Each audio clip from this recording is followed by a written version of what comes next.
Japan up close. Dr. Smith, thank you very much for being with us today. So I will start with my questions about how Japan has recently witnessed a turning point with the announcement of Prime Minister Kishida of the revision of the National Security Strategy, the National Defense Strategy, and Defense Build-Up Program. How do you think the alliance between the US and a Japan that has stronger defense capabilities evolve from here? Well, thank you, Vanessa, for having me. I'm delighted to be with you. So I think all of us outside of Japan saw the new national security strategy, the new national defense strategy, and the 5-year plan that accompanied it as being a really remarkable transformation in the way Japan and the Japanese people think about their defense needs. So I think two pieces, obviously hit the headlines.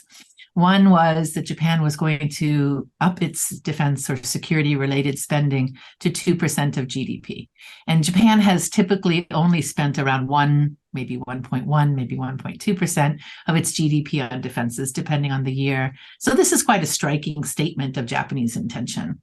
The government also noted that they would up the spending within 5 years. So it's an accelerated framework for really a transformative investment in Japanese military power. So I think that struck everyone around the globe as being a real big statement on the part of Japan. I think people like myself who've studied the Japanese strategy and defense policy making for some time, we looked at the 10-year defense plan, and several things struck me as being really important to note. One is it was very comprehensive. So the kinds of reforms that are proposed in the 10-year defense plan are really significant for the self-defense forces. And the one that comes to mind most easily is the establishment of a permanent joint operational command. And that, for those people who don't follow Japanese defense policy making, that will really change the ability of the self-defense forces to operate together in a crisis. Because right now the command structure is quite separate among the three services.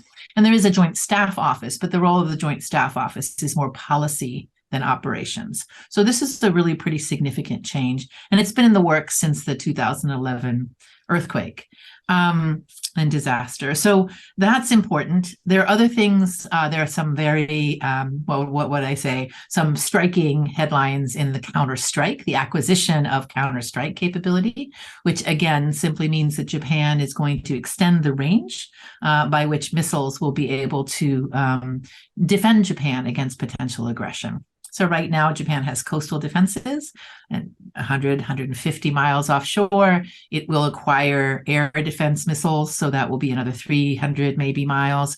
And then perhaps American Tomahawks will be purchased, and that will actually allow 600 to 800 miles of range for Japanese standoff defense capability. Quite striking. And for Japan's neighbors, of course, this is the capability that they zeroed in on. The North Korean leader made a comment about it. China has commented on it, of course.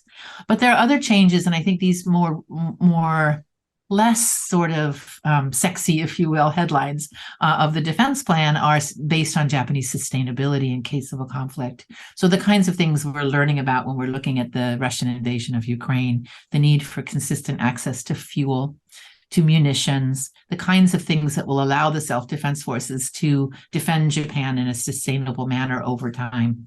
So what you've really got here is a very comprehensive plan to acquire capabilities, to reform in the way in which the self-defense force operates, and a very strong political statement by the Japanese government about how it's willing to spend significantly more on making sure Japan is well defended.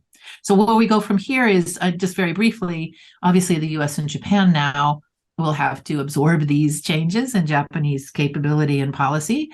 Obviously, the operational command will be a counterpart and a most welcome counterpart for our Indo-Pacific commanders, who are also operational commanders. We will obviously see our Pentagon being quite happy about the upping of Japanese defense investment in a broad range of capabilities. So that's welcome. And I think there's a couple of areas where the United States and Japan are going to focus in the year or two ahead. One, of course, is how the new long-range strike will be incorporated into the defense posture of the United States and Japan. So I think both of our militaries will have to understand in what context and when and how this new strike capability could be used. And then, of course, they're going to zero in on the potential for tensions across the Taiwan Strait. And I think that's the place, too, where you're going to see a fairly significant conversation about what kind of capabilities, what kind of changes and reforms Japan is currently making, how would they affect the ability of the United States to come to Taiwan's aid should it be necessary.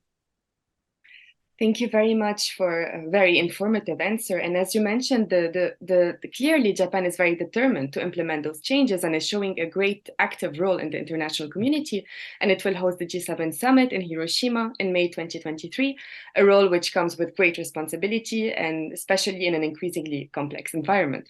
Japan will have to show leadership, and the countries will have to tackle all the measures that are expected to be examined.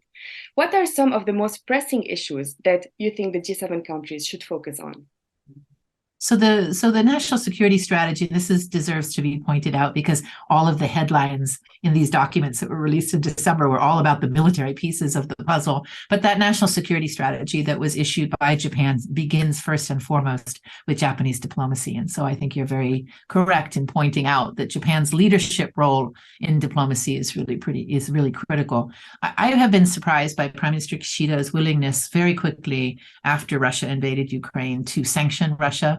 And to join with the other G7 countries in not only sanctions against the aggressor, but also aid to Ukraine itself, even including military support, not lethal military support, but the kinds of vests and protection and medical supplies that the Ukrainian forces need. I think what you're going to see in G7, so you've seen a very robust Japanese role in the G7 in response to Russian aggression. I think what you're going to see in the G7, of course, is a continuation of that G7 conversation about how they can help, what they can do, what's next on the agenda.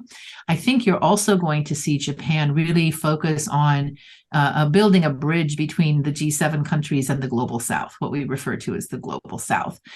It's really important that this not be an exercise solely conducted by the G7 economies, but I think that there is a desire to make sure that the way in which the G7 countries are responding to Russia also incorporates and listens to the kinds of concerns that many countries in the global South have been experiencing, things like food security shortages, fuel shortages, the kind of spillover ripple effects of the Russian war in the Ukraine has really sort of set back the global supplies in a way that really affects many countries that don't have access and don't have the resources to be able to make sure that they have a steady supply of both food and energy. So I think there will be some attempt to address that systemic impact of the aggression.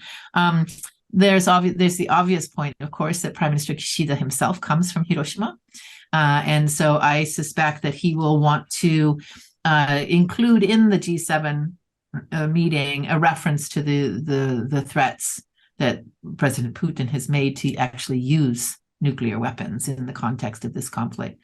Now, they may not all be comfortable in pointing out this piece of President Putin's strategy, but I think there will be a conversation about how to mitigate the risk of the use of nuclear weapons, something that, of course, Japan, since Hiroshima and Nagasaki bombings, right, in 1945, has a particular moral call to make to the rest of the world that these weapons should never be used again. So I expect that there will be a conversation there around this question, the long-term challenge of nuclear disarmament.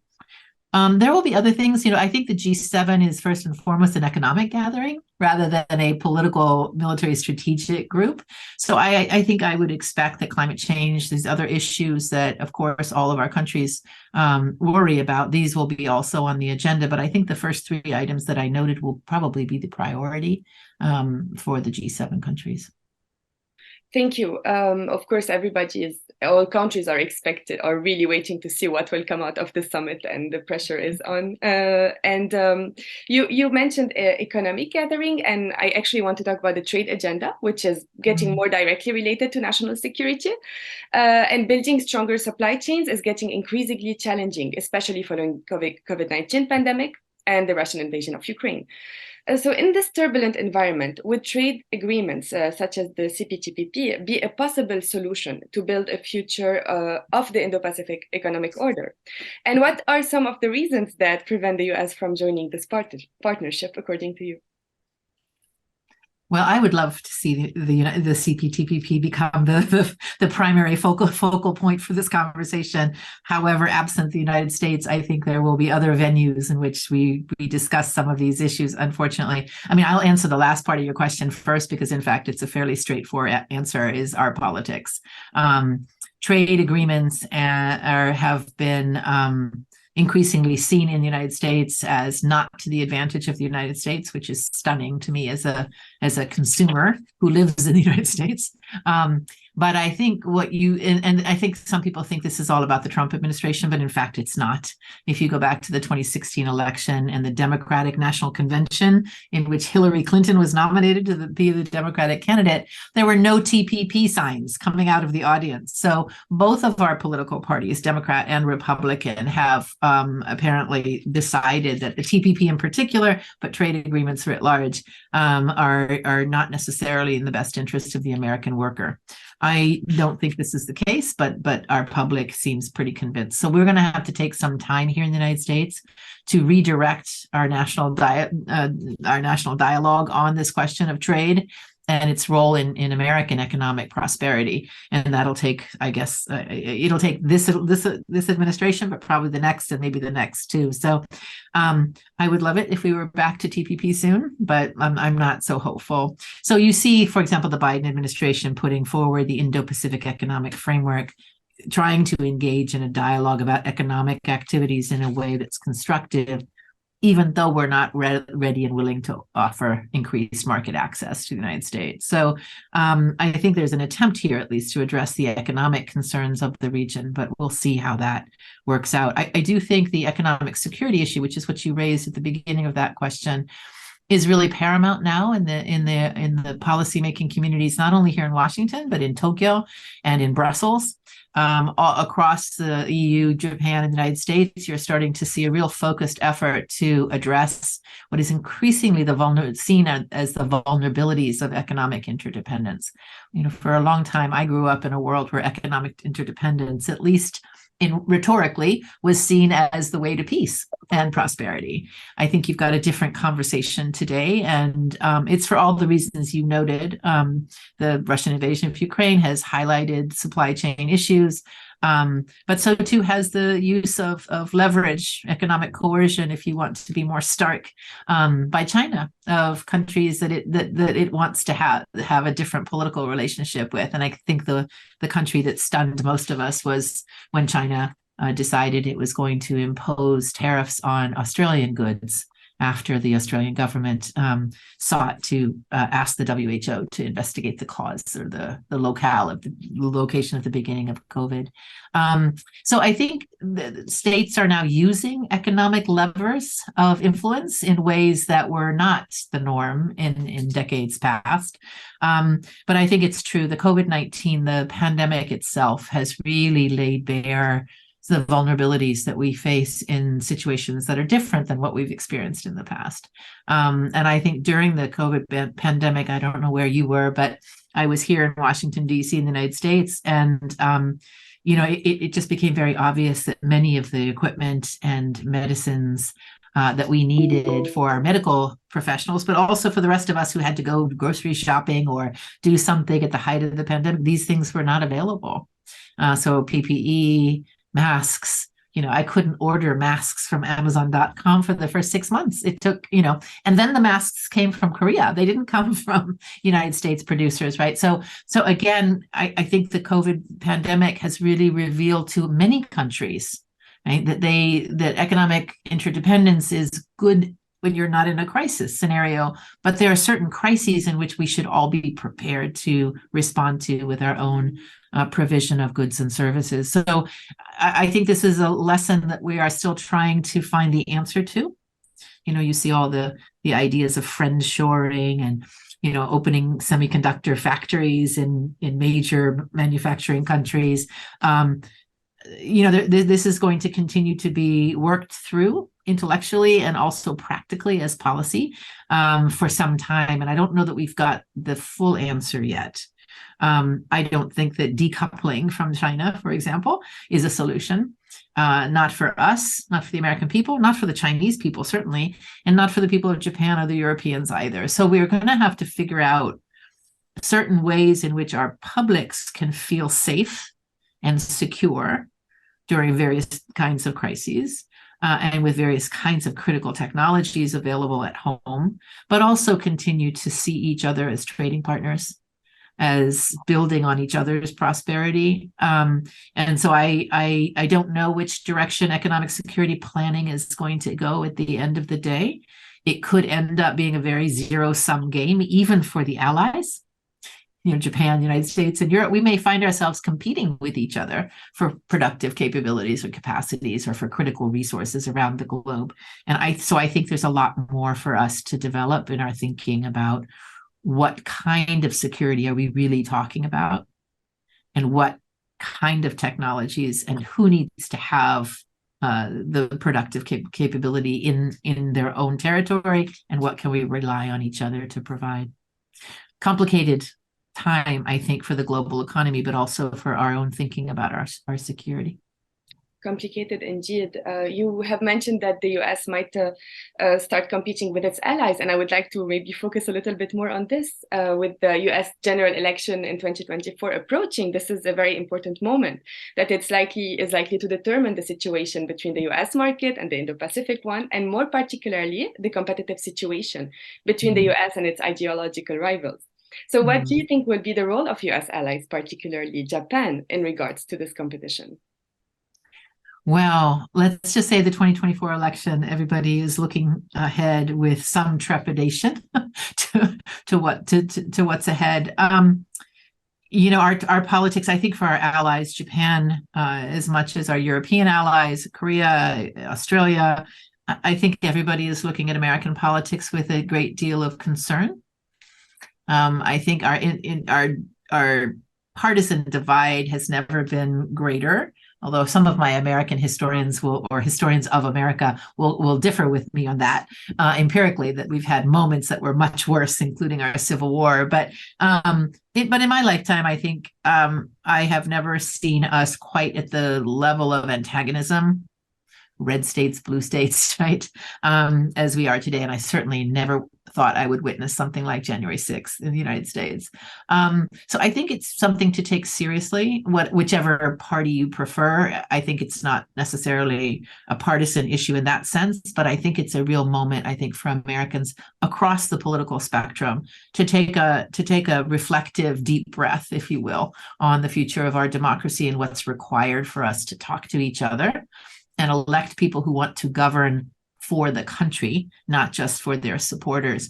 And so I think we will be watching a fairly turbulent couple of years until the election is held. I think in terms of strategy, however, it's not clear to me. The Democratic side is President Biden. It looks like he's going to run.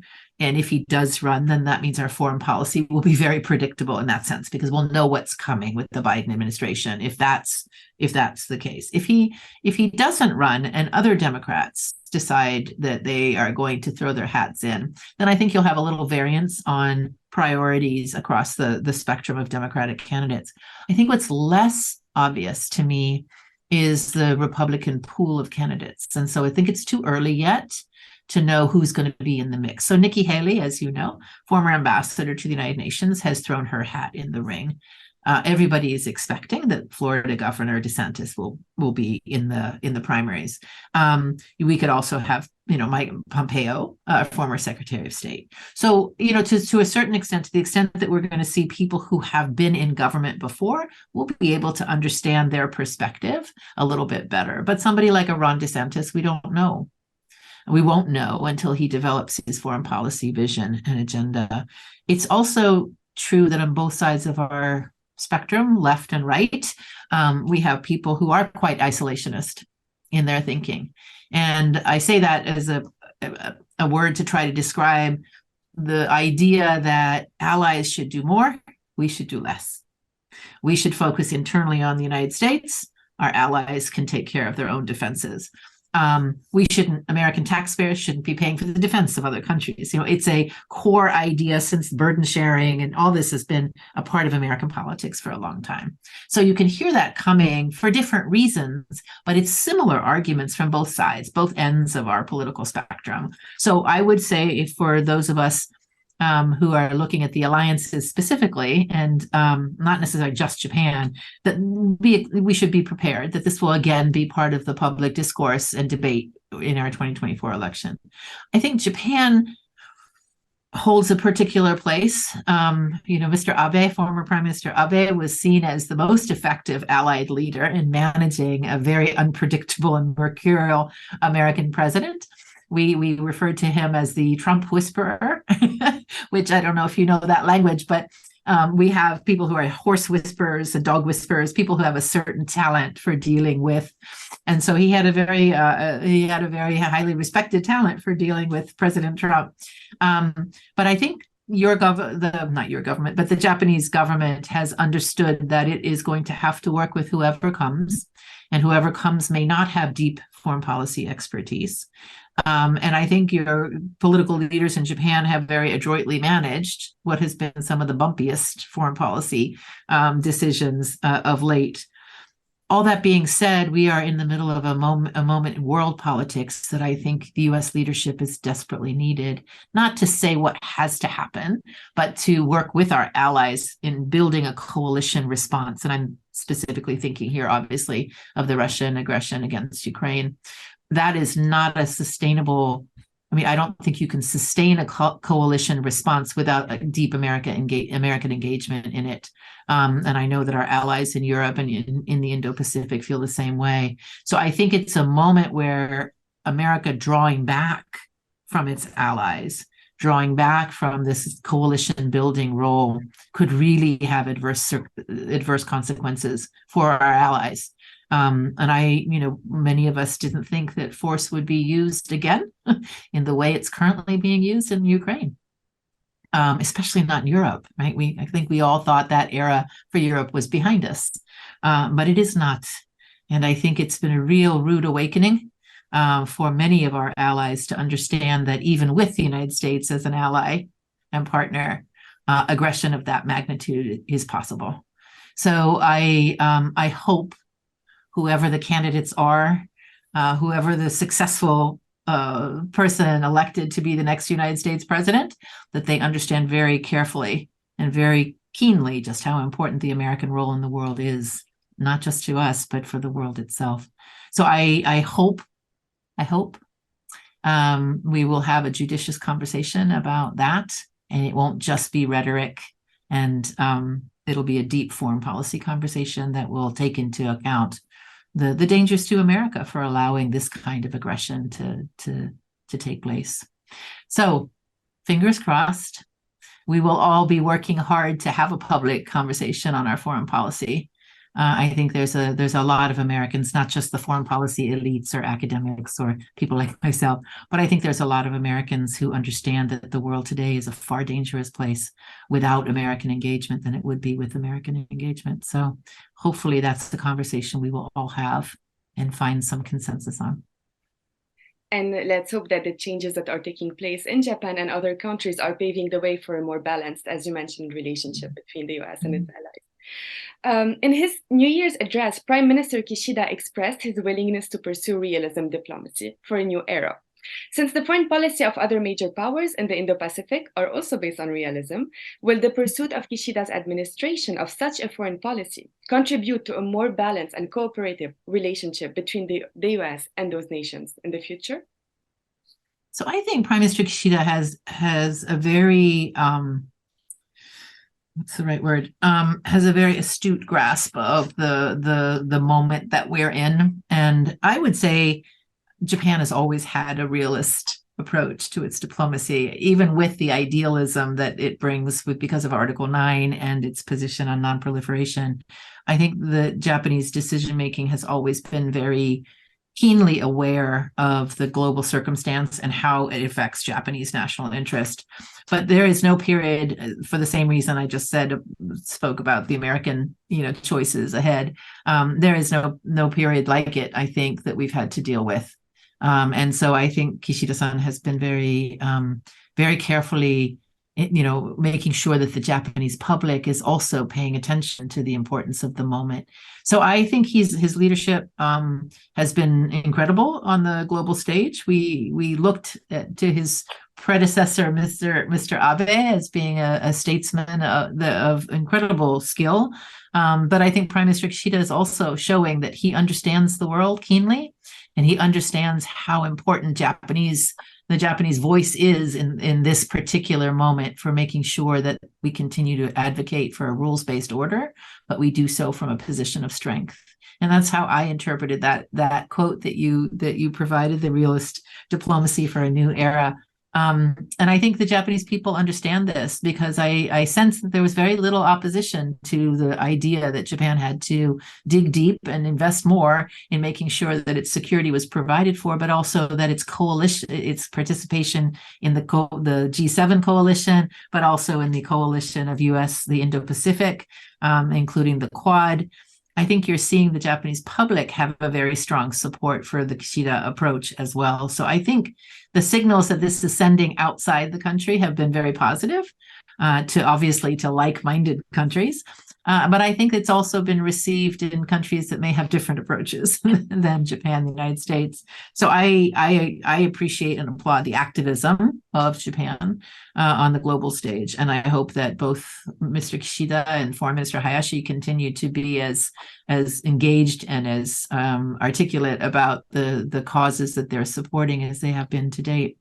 I do feel that as we look at the US-Japan relationship, it's important to note too, and I think for the Japanese people in particular, to understand that I don't think I have seen this level of strategic convergence between Washington and Tokyo before. We've always had, our alliance has been strong, but we've often had differences in approach and priorities. But I think the important thing to note today is just how much convergence there is. The United States can't do what it does in the Indo-Pacific without Japan. And Japan obviously can't do what it wants to do globally without its partnership with the United States. So I think it's a moment. Kaze has joined the conversation in support of Prime Minister Kishida. I think it's a moment for the alliance to really expand and develop its potential in a time when, without that bilateral partnership, we would be at odds globally. So I am glad that we have the convergence we do. I'm glad that we have the closeness that we do in the partnership, and I hope that we continue to build upon it.